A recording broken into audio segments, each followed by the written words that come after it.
Stroke সাধারণত বাথরুমে বেশি হয়, কারণ বাথরুমে ঢুকে গোসল করার সময় আমরা প্রথমেই মাথা এবং চুল ভেজাই, যে একদম উচিত নয়।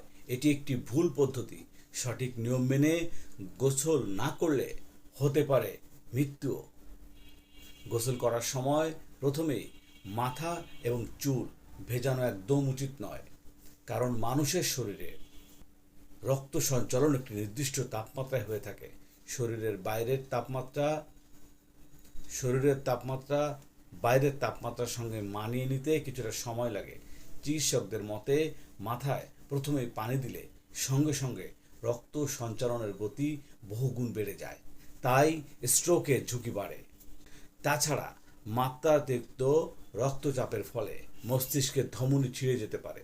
তাই গোসল করার সময় প্রথমে পায়ের পাতা ভেজাতে হবে, এরপর আস্তে আস্তে উপরের দিকে কাঁধ পর্যন্ত ভেজাতে হবে, তারপর মুখে পানি দিতে হবে, সবার শেষে পানি দিতে হবে মাথায়। ধন্যবাদ।